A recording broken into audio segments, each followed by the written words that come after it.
versus Wycombe and Aldershot against Bristol Rovers. Back with FA Cup first round highlights. Match of the day on BBC One. After more all-star chat and some strong language with Parky.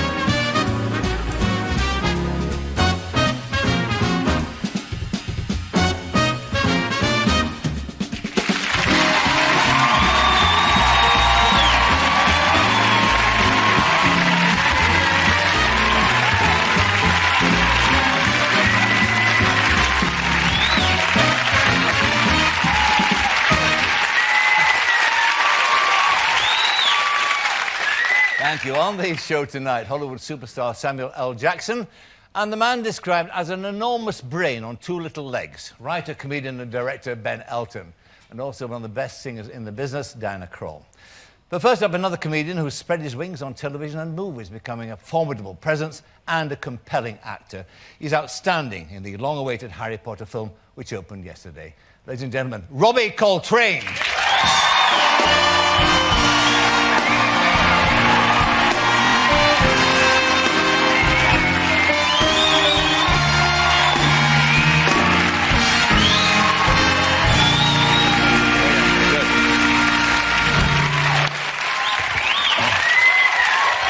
Good evening.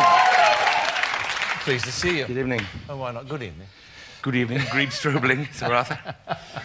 I suppose, let's talk about this movie of yours, because eagerly awaited would be the cliche to describe it. Yes, it's a shame they didn't publicise it in any way, isn't That's it? right. Nobody knew it was coming It's just out. my mum, my son, my wife, I and know. 2 other people in Glasgow know it's opening. I suppose, in a sense, it puts a kind of a responsibility on you when you're doing the acting.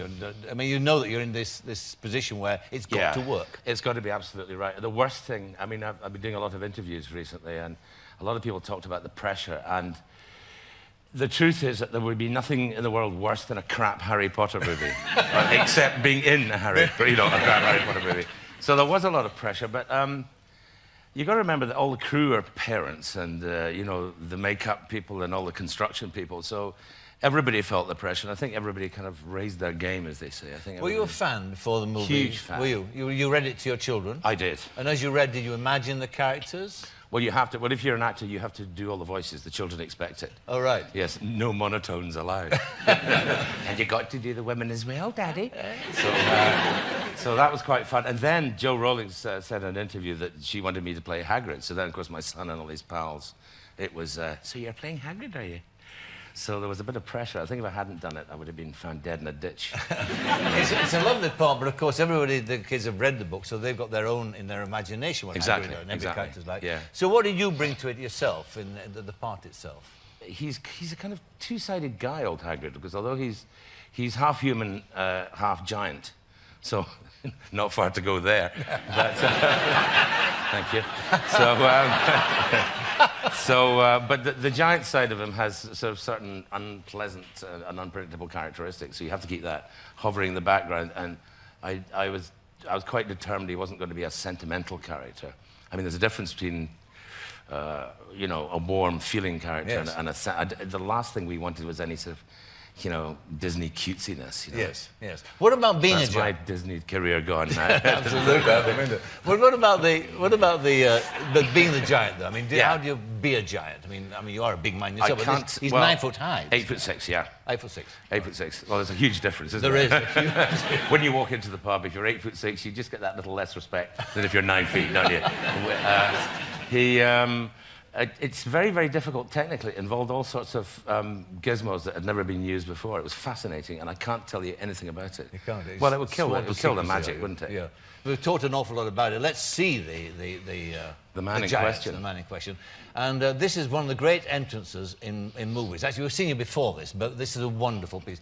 It's a point of the story where Harry's gone to this. His parents have taken him to this island to get him away from these incessant letters coming from Hogwarts Hall. And he's there, they think, in splendid isolation, free from any interruptions. Here we go.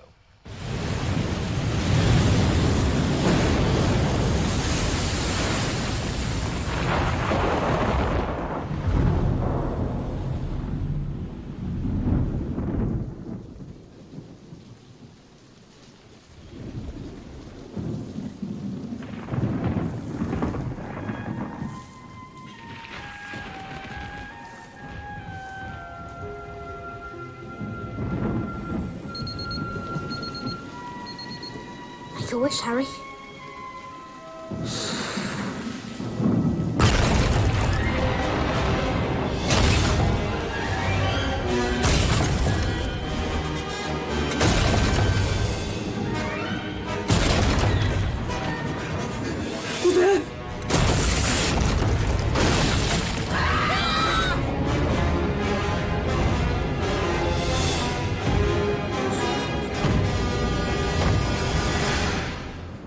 Sorry about that.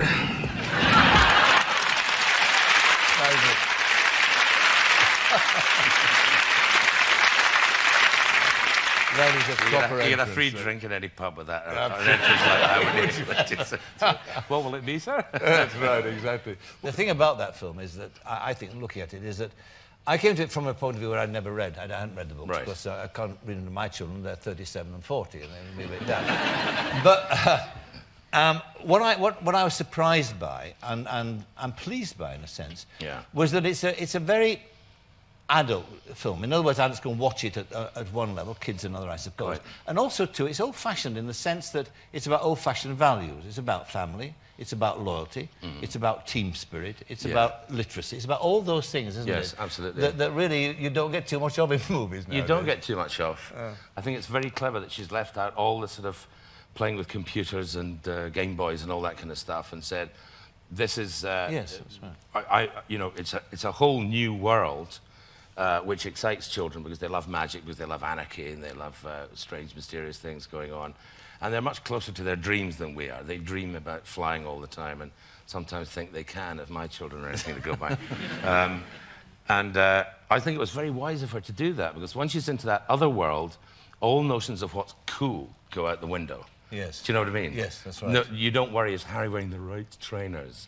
You know, or has Hermione got the right Barbie hair clips? All that stuff goes out the way, and you're left with what children really do think about. And what children really do think about is kind of like what grown-ups think about, when the grown-ups have stopped worrying about whether they're wearing the right watch and the right suit and has their car got the right gizmo on it, which is friendship and loyalty, and is good more powerful than evil, something we're all thinking about a lot at the moment. That's so, right. But vastly entertaining. It's hugely entertaining, and it is a roller coaster. There's some stunning special effects. They had to invent all sorts of computer programs, which there's lots of beardy guys who are about 16 who never get to leave the screen until the Quidditch game is perfect, and then they let them home.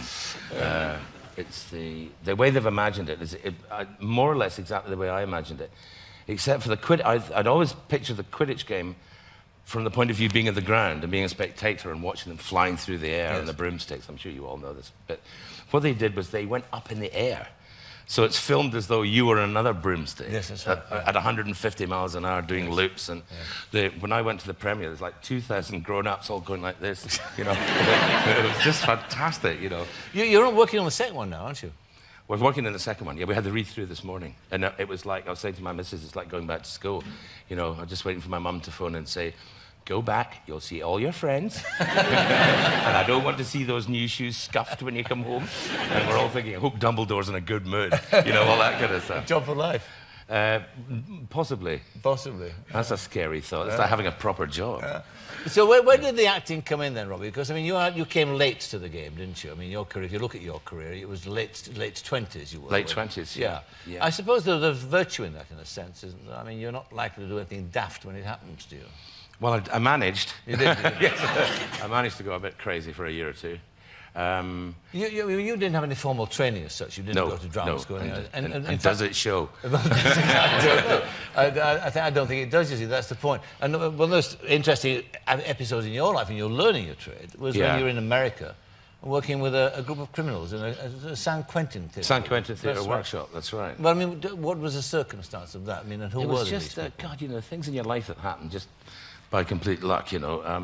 My sister heard that the San Quentin Theatre Workshop were in town, and they were looking for somebody to play an American. They couldn't find anyone with an American accent who looked kind of, you know, I was quite, you know, fit in those days. So I went along and did, I think I did the, on the waterfront. So my night, I could have taken Charlie, and I did them all that stuff. And I kind of went, do you know what, kid, you got a job. And I went, oh, that's nice. So she said, 50 pence a day and a floor to sleep on. And that was it. And I thought, showbiz, you know, when you're young. I thought, sure. And my name was on a poster, and I was doing it every night. I thought, I'm doing it now. But I did learn a lot from those guys. Mainly about safe breaking. Not a lot about acting, but there were serious I can criminals, get any lock in the country open in 2 minutes. I suppose the big breakthrough for you in terms of acting was Cracker, wasn't it? What was interesting about Cracker was that it gave you a very serious part to play. And Yep. I mean, one of the problems with people, comics, comedians, is that there's this kind of resentment, less than there used to be, if you like, or barrier between them playing serious parts. It's thought they can only do that sort of thing. Which you came across, no doubt, in your career. Very much so. But Cracker got rid of that, didn't it? Yeah. Well, I mean, the trouble with... it's the curse of success. If you do something that's successful, it therefore makes money for people, and therefore they want you to do it again. Yeah. You say, I don't want to do that anymore. I want to do some serious acting. They go, yeah. You know. But I think that the last 5 or 6 years, I think that's all completely changed. Yes. I think it has. I'm really glad for it. Yes. And what about the Bond role as well? Zukowski, the villain there. Yes. Eh? I mean, you see, the thing that Cracker did, I mean, not only did it show you can be a good actor, but it made you sexy, didn't it? It made you a sex symbol. You're a sex god, a love god. I am a love god. And people think it must be great, Rob, but there's a lot of pressure there. Yeah, I'm sure. I have to keep trim. I have to spend a lot of money in clothes. I have to wear makeup all the time. Yes. It's a bummer. Yeah. I suppose that the Bond thing was again, it was somebody yourself as a kid must have looked at Bond movies and thought, well, this is for me. Huh? Even getting the script has got 007 and the gun on it. You know, and even as a grown man, you go, wee, you know. and then you walk on the set and you get fitted for a gun and of course, and it is all make-believe, but there's something, I really like the fact it's artificial. I don't know what this says about me, Doctor, you'll tell me later. But I love the fact that you walk down a submarine and you walk around the back and it's all held together with bits of steel tubing and it's got, must be taken to stage by Thursday, you bastards, you know. I love that. I find that really exciting. And did you get involved in the real world as well? Because there is that real world. This is the fantasy of the real world. Yeah. There'll be people there who would come to you and tell you that they were a spy and they could organise this. That, I wish. No, they don't. No. No, they don't. No. There's a lot of interesting guys who bought tanks in Russia, and they were talking about buying tanks, and I was saying, you know, how do you buy a tank? And he says, well, it's very Arthur Daly. You just go, and he says, I'll throw in 3 rocket launchers because I like the look of your face. You've got 27 Jeeps, and would you like to meet my sister? And I says, well, what's it like importing them? He says, you put them in a low loader, you hand the guy over a bit of paper, and he goes, yeah, all right. That easy. Fantastic. Yeah. And you've done a film with Johnny Depp too, which is coming out here in February, doing well in America. Doing very well. It's a take on the Jack the Ripper, isn't it? It is. It's actually... There's been a lot of Ripper films, most of them terrible, and I don't know why. Yeah. But the Queen's Surgeon, wasn't it? When there was one... you may say that. I'm not at liberty to comment. And what There's about... a lot of proper English turns in it, as well as Johnny Depp. It's a great show. I saw a clip, actually, on some program the other day, and Mr. Depp's got a wonderful Cockney accent. He does it... You know, he's such a clever bugger. He's young, he's very handsome, I hate him. He did... Well, I mean, it's like when British people do American accents, they always do that kind of American accent, you know, they end up sounding like Houston, you know. Whereas most Americans just kind of talk like that. It's very loose. And it's the same, I mean, the awful, you know, Mary Poppins, you know, that, oh, yeah. Hello, Governor, would you like to come? And he... that must be, that's the worst accent ever, Dick Van Dyke. Yeah, I know. It was the worst. Well, and if he didn't, he did a real, you know, Cockney, real, you know, that sort of hardly moving the lips. I'll tell you what I'm going to do, mate. You're not going to like it one little bit. And, you know, it's so weird seeing him do it. I thought, oh, God, I better be good in this. This is a worry. So what else apart from all that, then? What's your life taking? Well, I've still got my job at the post office, obviously. Yes. That's very important. Okay. Never give that up. Never give was there something to fall back on some other set? Absolutely right. No, she's a wise usually woman. your arse, that's what they say. So the old ones are the best, aren't they? I've got... there's a man there with a great laugh. You bring him in next week, will you? Take him with you on tour. I will. I'm producing 2 2-hour specials, television specials. It sounds specials. It sounds like it's variety. It's not. It's 2 dramas Well, it's one story divided into 2 nights. It's so difficult to describe, isn't it? You'll see in the Radio Times, you'll think, now I know what he means. There'll be 2 hours one night and 2 hours the next. About what? About a corrupt lawyer. Oh. So I'll get to do all that stuff. Every lawyer, every actor You're in the world producing wants to do. and performing? Possibly making money out of it and showing off. Perfect. What else is there? I mean, it's wonderful, isn't it? It is, People isn't pay it? to show off. I know, It's I know, marvellous. I know. They stand there with a little wig on. Yes, but I'll be sitting in a suit and going, how much is that crane costing us? How much? Has it been used today? Get it off the set. We'll do a bit of music now, and then somebody's going to come on who you know, of course, Mr. Ben Elton. Yes, indeed. It'll be a... I gave him his first break. Did you? Yeah. Just second finger down. Yeah. Oh, God. No. Where did these end of the true. pier stuff come? 1948, that Don't one. lie down. Well, all the best. I need to say all the best of the movie. The movie's going to become a classic and take him into money. Robbie Coltrane, thank you very much indeed. Robbie Coltrane.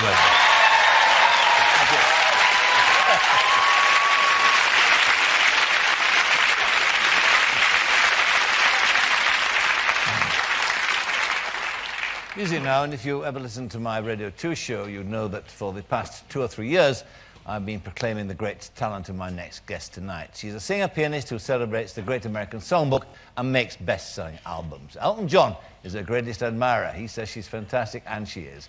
Her latest album is called The Look of Love. Ladies and gentlemen, Diana Krall.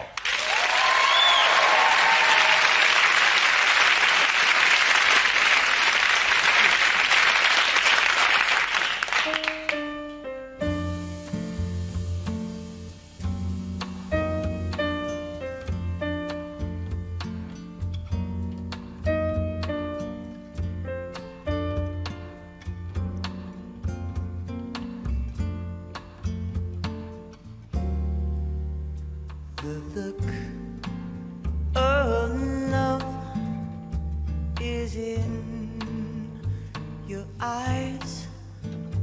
A look your smile can't disguise. The look of love, it's saying so much more than just words could ever say. And what my heart has heard, well, it takes my breath away. I can hardly wait to hold you, feel my arms around you. How long I have waited just to love you. Now that I have found you, you've got the look of love. It's on your face. A look the time can't erase. Be mine tonight. Let this be just the start of so many nights like this. Let's take a lover's vow and then seal it with a kiss. I can hardly wait to hold you, feel my arms around you. How long I have waited just to love you. Now that I have found you, don't ever go. Don't ever go. I love you so.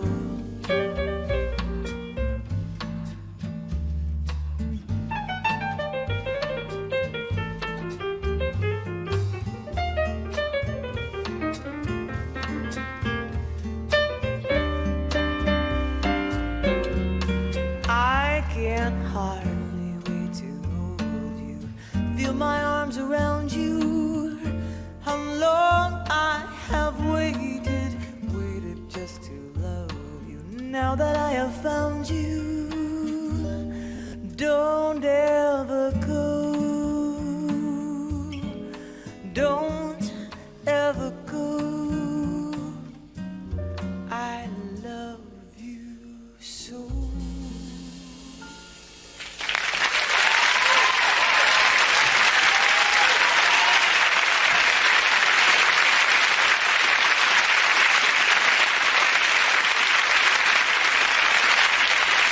Now, my next guest is comedian, novelist, lyricist, playwright, movie director and polymath. A friend observed he wastes money buying furniture because he never sits down. Ladies and gentlemen, Ben Elton.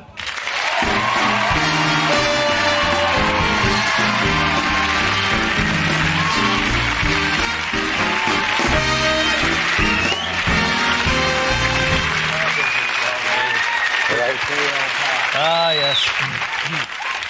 So he made your career, did he, the Coltrane chap? Well, it's not how I remember it. I must say, when he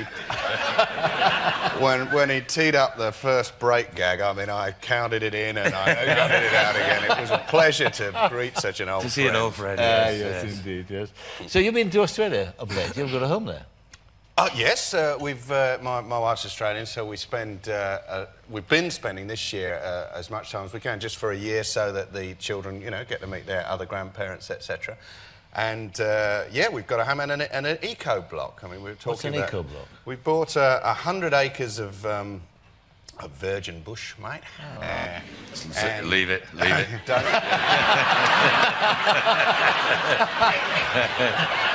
Just leave it.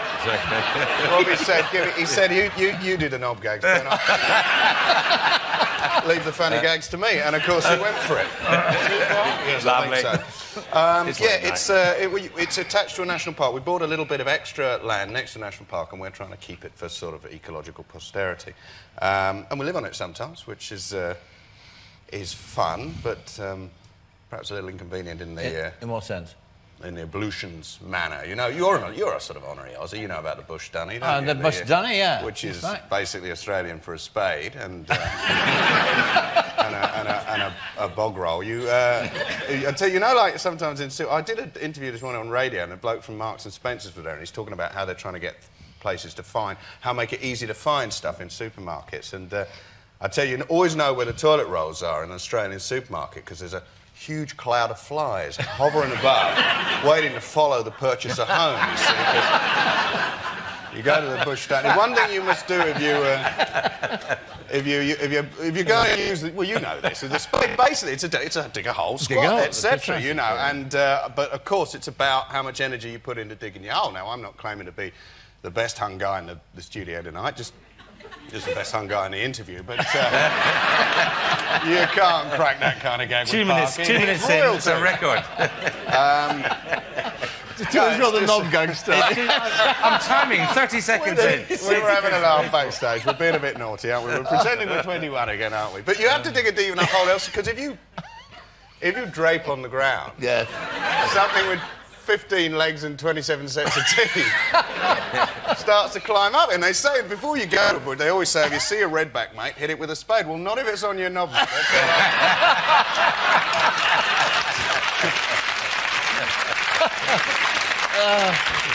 Was it in Australia that you got the idea for this book, Dead Famous, which is about, in fact, reality television, Big Brother, isn't it? Because they've got a version out there, haven't they? They had Big Brother this year. They've just completed their first cycle of Big Brother. Imagine the cultural inadequacy. They've only had one. Oh, how did they? Shame. How did they survive without? They're much. I tell you, it's interesting the cultural differences you see emerge even in something as formulaic as Big Brother, because the Australian Big Brother, they're all so good looking. Yeah. Now, look, I don't think I'm giving any secrets away when you're our lot were a bunch of... I mean, none of us are particularly... But come on, I mean, frankly, even the sort of attractive ones were weird, you know, on our Big Brother, you know, like Helen, a sex symbol. I mean, she's a nice woman, but you know what I mean? And there's Bubble with his hat and everything. But in Australia, they're all honed and toned and beautiful. It was very interesting, the difference. But equally stupid, the whole affair.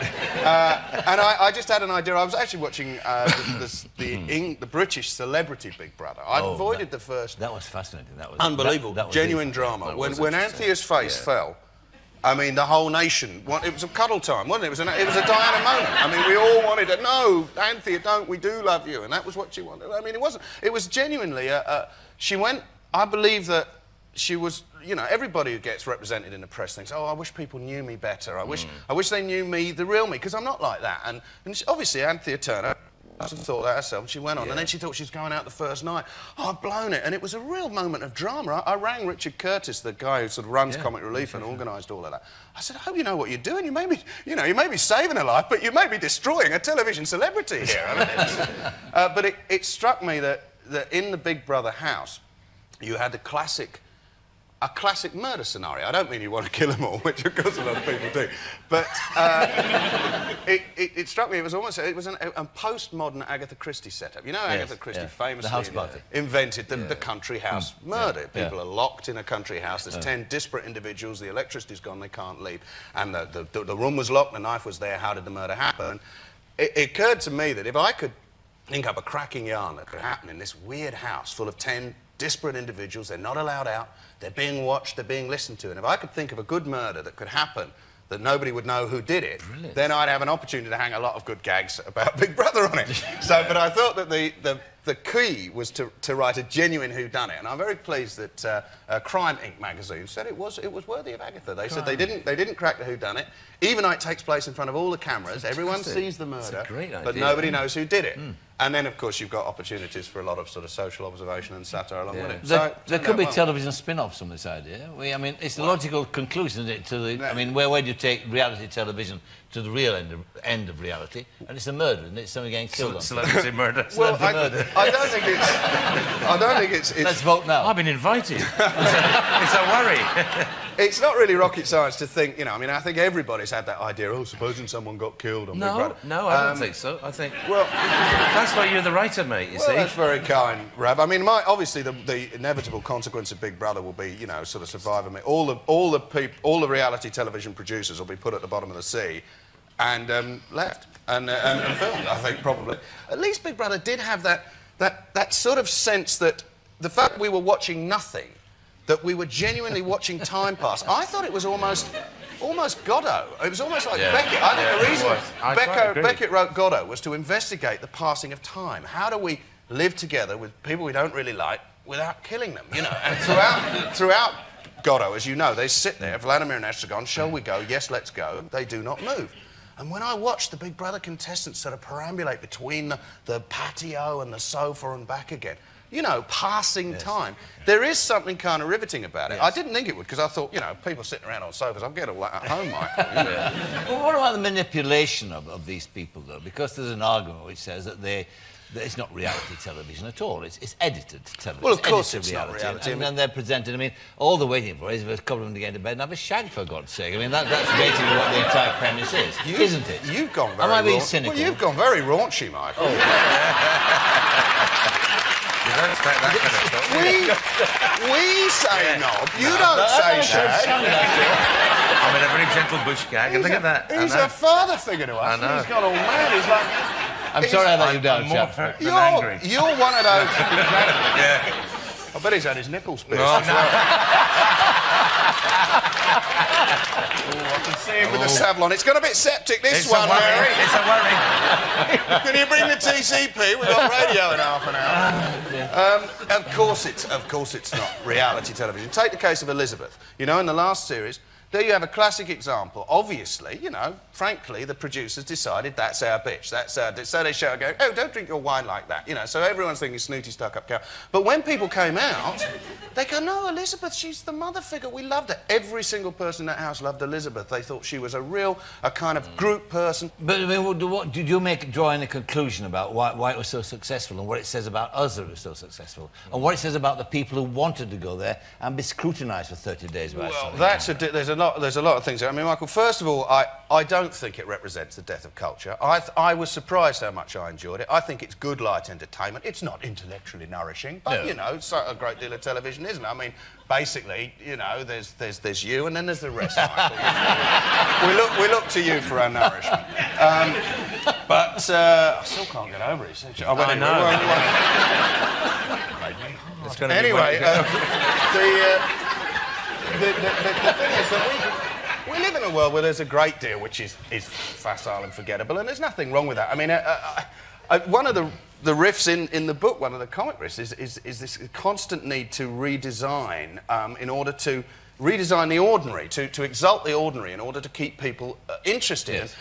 Everything ordinary is being reproduced the whole time. It started with the ice cream Mars bar. Now, that was a cultural watershed. Yes, it was a cultural watershed. You know, we were all amazed. Ice cream Mars bar. People were having them for posh dinner parties. You'd have them for dessert because they were so unique and interesting. But then, of course, now everything has got to become an ice cream. Every sweet becomes an ice cream. Hula hoops, you can get big hula hoops, you get mini hula hoops. So they're obviously thinking, we've got this much-loved project, fish fingers. We've got to be ice cream fish fingers. That's what we need. All your favourite cereals in a series of bite-sized soups. You know, it's like they've got to sort of repackage and remarket. Toothbrushes. Another example. I mean, how much design now goes into toothbrushes? I mean, you go. They look like running shoes, don't they? They've got great sort of waves and like they've got sort of shock absorbers in the middle, crumple zone at the front. And of course, an ordinary toothbrush is no longer an ordinary toothbrush. That's a toothbrush classic. That's something that cool people have, you know. Oh, I don't have these kind of pumped-up ones with 14 colours and a spongy handle. You know, I have a toothbrush classic. You know, that's very interesting. But, I mean, to be honest, you know, the people who design those toothbrushes ain't killing anybody. And so, same as the people who did Big Brother. I don't fear for the culture when I watch it. I just think, please vote Bubble off. No, that's not fair. I didn't mean that. But, I mean, since you mentioned piercing, body piercing, and you did mention it, and I didn't ask you about it, but it occurs in your book as well, and I wonder if it was something that you thought about long and hard. Steady. He's back again. He's at it again. I think that... He's forgotten to take his tablets, hasn't he? He has. He's been sat in his pub. I know. I think that what I thought about was the cult of the individual. I think now that we've... You know, we live, I think, it's fairly well accepted in a post-faith age. I mean, obviously, there are very religious members of our community and different religions, but on the whole, Britain has become a secular culture, but people still need faith, and they find it in all sorts of ways. I mean, you know, celebrity is one. Astrology and celebrity have become almost religions now. People take, you know, so much interest and almost worship at the altar. But also, I think people are turning in on themselves. God famously made man in his image, but now I think we make God in man's image. People choose a religion, the God of my choice. And I think that's why people have this whole thing about body decoration, young people making almost sort of faiths, almost temples out of their own bodies, you know, the tattooing, the piercing. I feel a little worried, some of this tattooing, because, you know, I mean, it's going to be kids embarrassed about their parents, you know. It used to be the other way around. That's right. Kids are saying, if I let you go to Camden Lock Market, if you come back with a tattoo, Dad, if you come back with an eagle on your ankle or a phoenix growing out your arse crack, I shall be Now, what else is hoving on your horizon? You're doing another musical, aren't you? Because you did one last time you were on the show. We're talking about your musical you did with Andrew Lloyd Webber. That's right. Yes, that was last year, and a wonderful experience. But I am working on a new musical, and it is going to be fantastic because it's Queen's greatest hits. The Mighty Queen. I have their entire fabulous songbook. All of Brian, Roger, and John, the surviving members, are all 100% behind it. It's not a biography at all. It's an original story, a vehicle to deliver the Mighty Queen's monstrous. It's going to be called We Will Rock You. And Michael, that's not so much a title, that's a promise. we will rock you. Because it's going to be, you know, it's like a big legendary piece. It's kind of like The Matrix meets Terminator meets the Arthurian legends. He's doing well, isn't he? Well, it's going to be fun. It's going to be good. You can still sell to the Eskimos. A world... It's not going to be small scale, is it? It's not going to be small. It's going to be a big gig, actually. It's a world where rock music has been banned, but secret instruments have been... all I can say is that there is an axe, a guitar, buried in solid rock, and he who can pull it forth will play. It's going to be a great show. We will rock you. There's a part for Robbie? I don't think Robbie's too damn busy these days. I knew him when he was a turn, but he's a Hollywood movie star. I can't believe it. I'm talking about doing a turn. I mean, you actually don't appear very much nowadays. You don't do the old stand-up or don't come on and perform. I haven't done any stand-up for 2 or 3 years. Why not?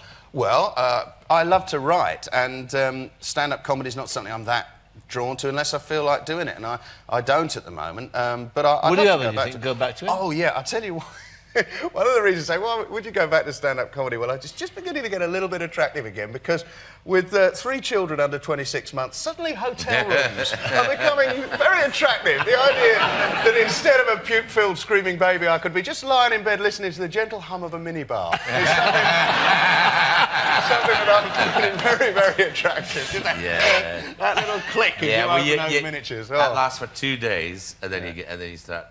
You miss them, I know. I mean, I absolutely. You do miss it. In fact, the book, I owe the kids quite a lot because writing the novel, we've had, you know, because we've got 3 very small kids. You have a lot of illnesses, a lot of earaches and things, and a lot of sleepless nights, wandering around the house, giving it morning town ride 3,000 times. I mean, no wonder they can't sleep with me singing Seekers hits at them. But anyway, you know, it's like, it was funny how this, because you know, the moon's coming through the window. I'm trying not to tread on the creaking floorboards for fear of waking the other one. And Sophie's got the baby. I've got one of the toddlers, and I'm so train whistle blowing. And long nights walking around with these earaches, trying to work out this murder. And it was very funny in a dark house with this kind of time bomb full of vomit that I'm waiting to go off. Because you're like a bomb disposal expert with kids, aren't you? I mean, it's that thing about how do they know when you've decided to sit down?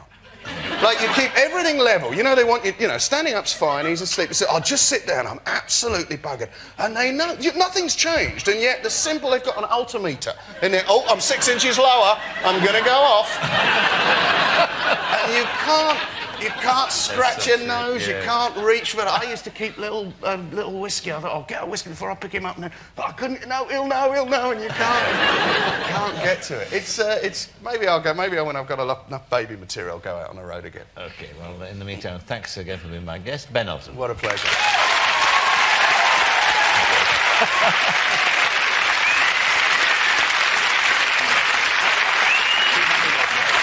No. My final guest tonight is cool personified. One critic called him the coolest actor in the history of the world, a 24-carat Hollywood superstar. He's later been seen playing golf in Scotland and making a movie in Liverpool. Ladies and gentlemen, Samuel L. Jackson.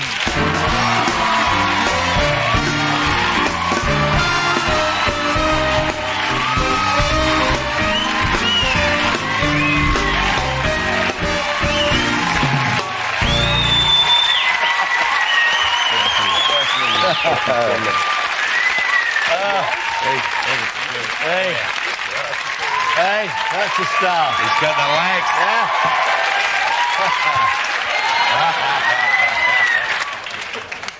I love an entrance. That is a great entrance. Thank you. Wonderful. Are you allowed to wear the kilt officially? Yes, I am. According to my costumer on 51st State, I've become an official Scotsman. And my grandparents' surname is Montgomery, and that's this tartan that I have on tonight. And in the film, I wear what's my name? Elmo McElroy, the McElroy tartan. So I've become an official kilt wearer. I had a kilt on for 2.5 months this time last year. I mean, are they fun? I've never worn one. Are they good to wear? What do you mean, never? I never have, no. I'm a Yorkshireman, we're not allowed It's an awesome article of apparel for me. The first sentence you read in this book on kilts that my costumer gave me was, if you can't wear it with confidence, don't wear it. And I had planned on wearing it for so long that by the time I put mine on for the first time, I felt like Braveheart. You know, it's kind of like, yeah, this is kind of formidable. And it's a real heavy piece of material, and it's got yards and yards of pleats in the back of it, and it feels like clothes, it sways really nicely, creates a nice little friction. We've got Robbie going. It can be enjoyable. Right. If I hadn't had a full bikini wax, my hair would be standing up. They are great fun to wear. You've worn one? I've worn one walking in Scotland, and I suppose probably I would have been despised by them. But they're great fun to wear because if you're walking hard and you do get, you know, it's tiring, get hot, you always get a little bit of breeze, and you're right, true. Heavy. And it keeps you fertile. Have you For reasons I won't go into. Have you worn the kilt? I used to have to wear one every Sunday at school. Do you? Yeah, it was always a problem that we were an adolescent because, you know, that sparring, where does it go when... I think you know what I'm saying there. Yeah. Put a hole in the back of it. Yeah. keep your hand in it. Yeah, do that magic trick again with the spar. No, I can't.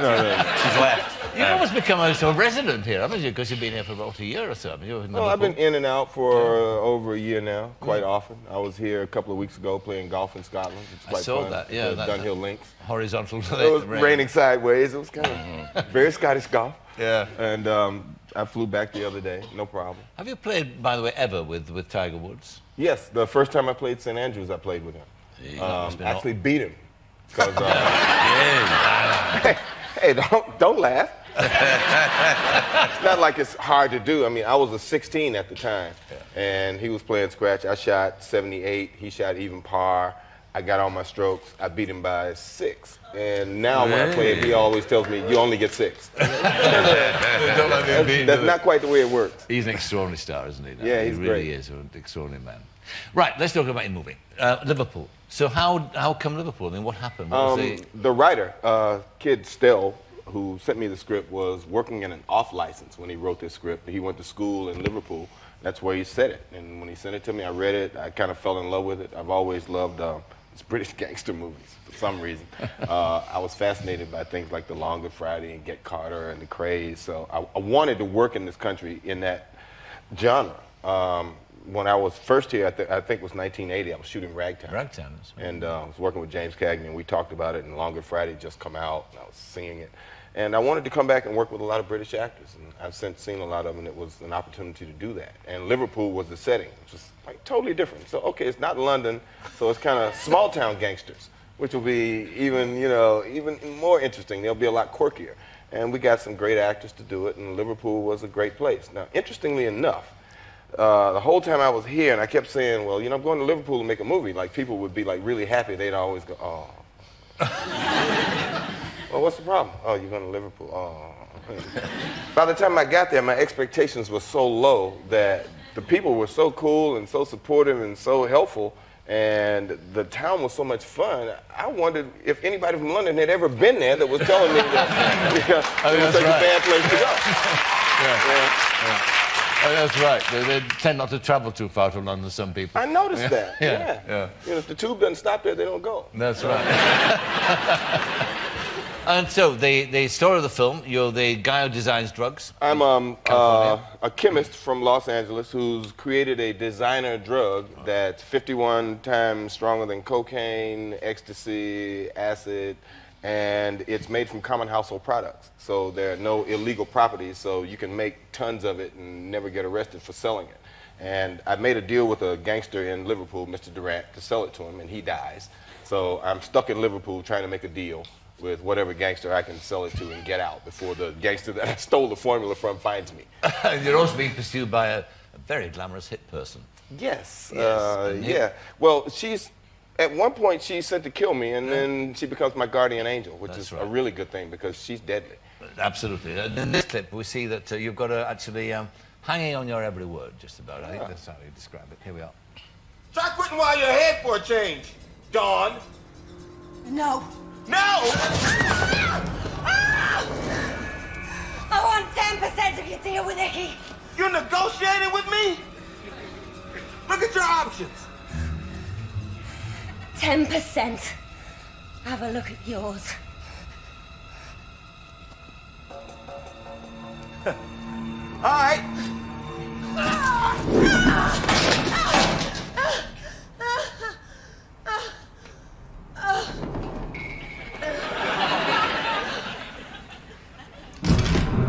Now that is a lovely dress. Need the extra room, do you? Tell me something, I'm intrigued. Is it true that you fellas are equipped with incredibly...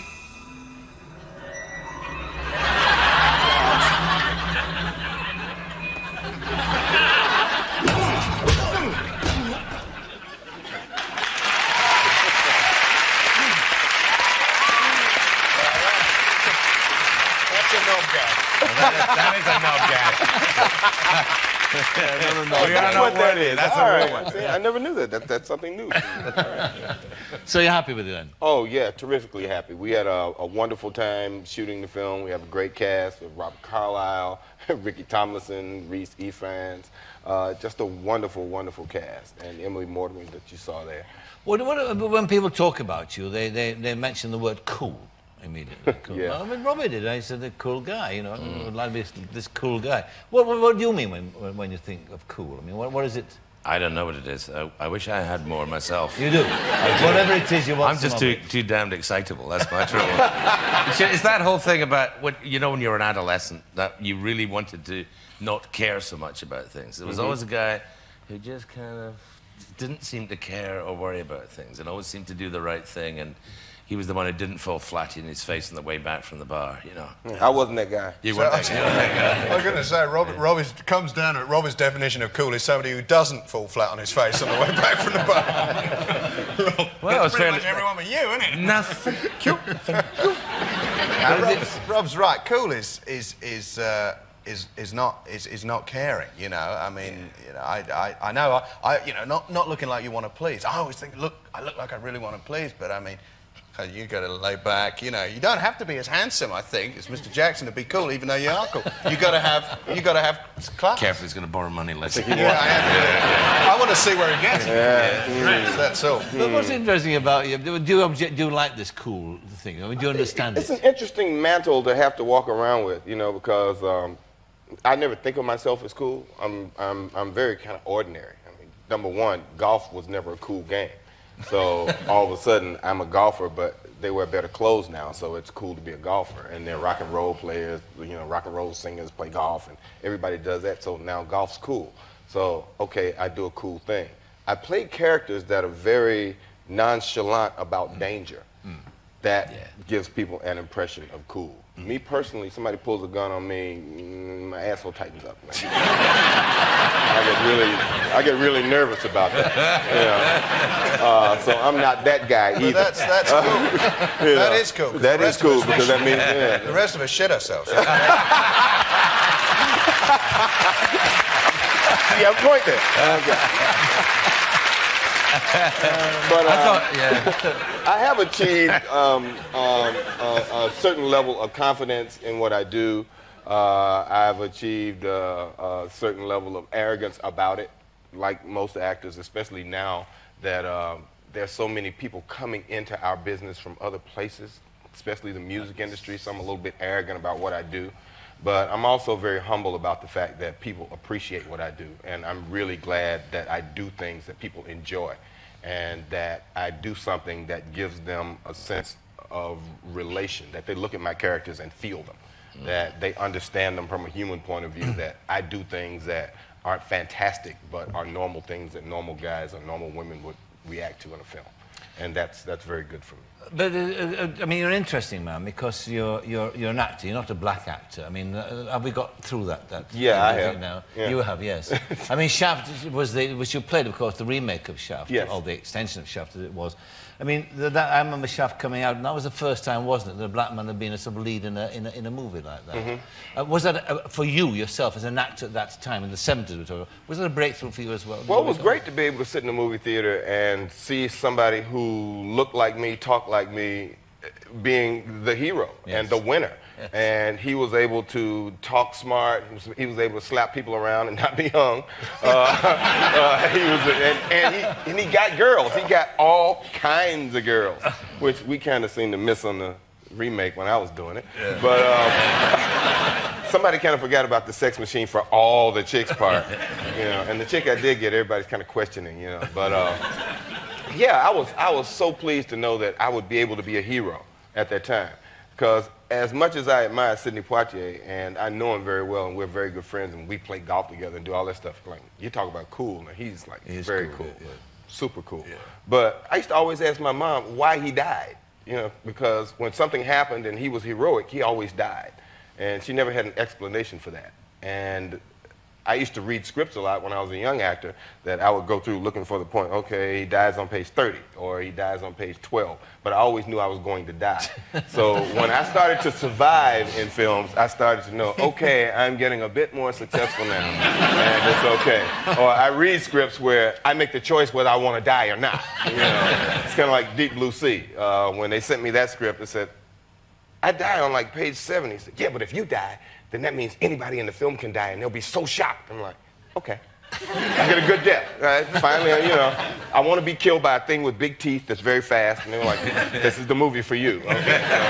But I read a very interesting quote of yours where you're talking about this and making all the points, and then you said, but of course, in the end, it's perfectly true that Hollywood is still looking more for the next Tom Cruise than it is for the next Denzel Washington. Yes, very much so. Yeah, so there is still, in a sense, there's still a barricade. Well, that is still there, but, you know, now they're actively trying to find the next Chris Tucker and next Martin Lawrence or the next Will Smith, because those are the guys that make $200 million films. Yeah. Granted, they're basically comedians who are inside films that display the skills that they had before they became actors.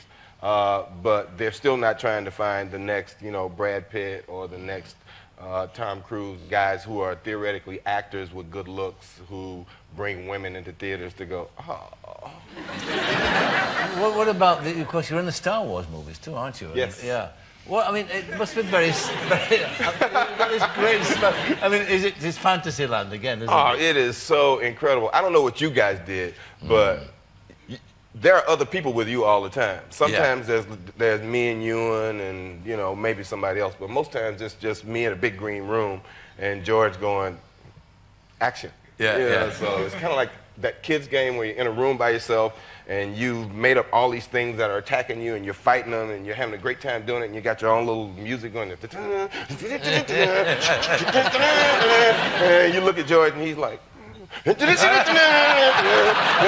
fighting. There's a big thing coming at you. How big, George? As big as a car.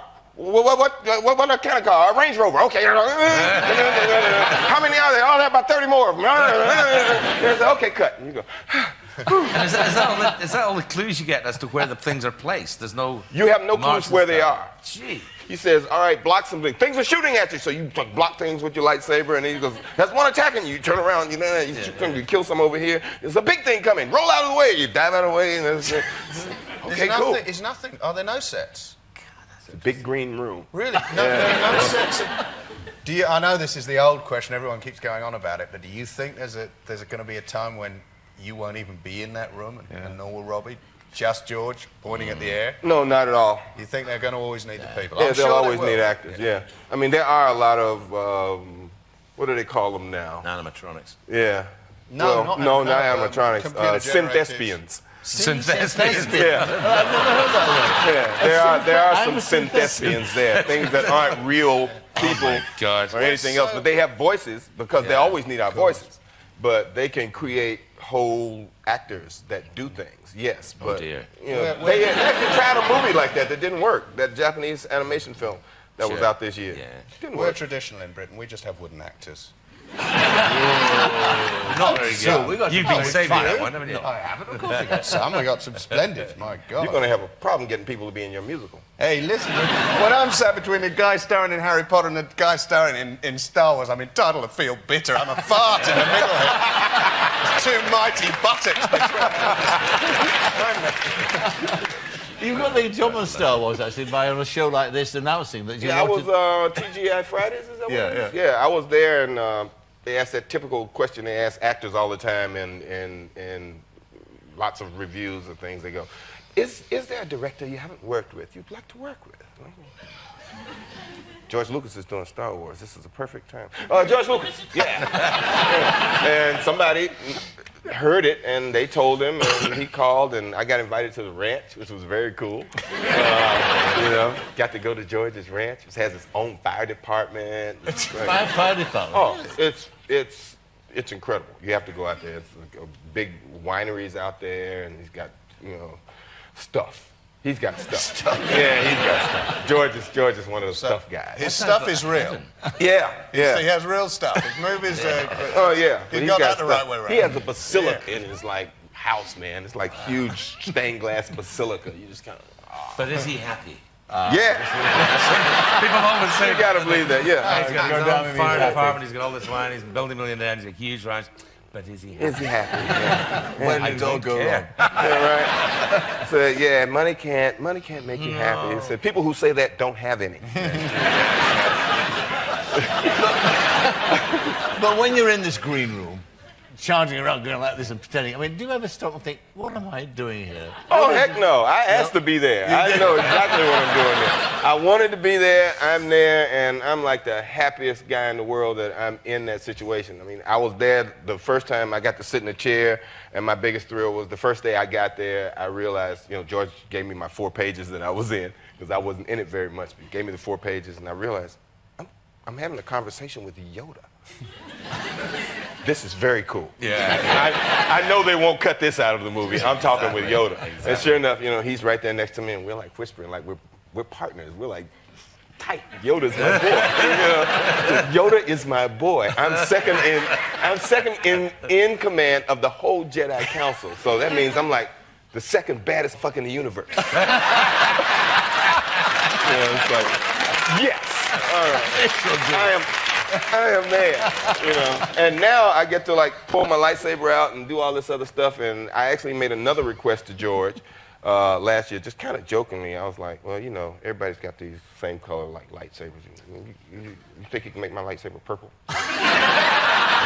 He goes no. There's red, bad guys, and there's this other blue. No. I'm like, all right. I got there Monday, and he said, guess what? And he turns on this trailer. I got a purple lightsaber. Purple. It's like, yeah. He's like, this has already caused a huge furor in the Star Wars community. The whole. Really? Oh man, everybody's going, what is the meaning of this? Why does he have a purple light? So now, it's like, he's like, they got nothing else to do. Just let them make up stuff. So it's going to be great. People are going to be asking me that now. That'll be like the Pulp Fiction question. What's in the briefcase? Why do you have a purple light? I don't know. Better than us. Yeah, right. Yeah. Well, good to talk to you. And you're promoting the film now, and then doing what? I'm off to start a film next week called Basic with John Travolta. Pulp Fiction renewal, is it? Yeah, kind of, Yeah. sort of. But it's a movie about a drill instructor who gets killed by the recruits in this training facility. And I play that guy. So they question all these recruits, so there's about 6 different versions of how they say I get killed. So I'm going to die 6 times. It's going to be cool. 6 different deaths. So it's going to be dying on, wake up today, it's a good day to die. Places. So it's you really enjoy it, don't you? Oh yeah, this is the best job in the world. Let me tell you. Can I just before we go, can I mention I'd really like to work with the Coen brothers? Soon. Yeah. Me too, with him. Yeah. Well, thank you very much. I much enjoyed talking to you. Oh, Samuel L. Jackson. fantastic. That was great. Thank you.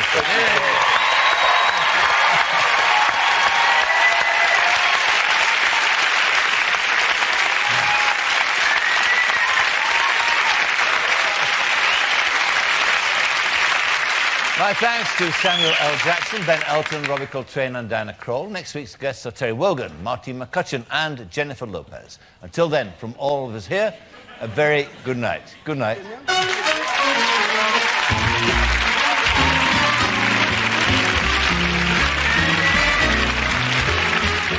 Up next tonight on BBC One, Gary Lineker with first round FA Cup highlights in Match of the Day.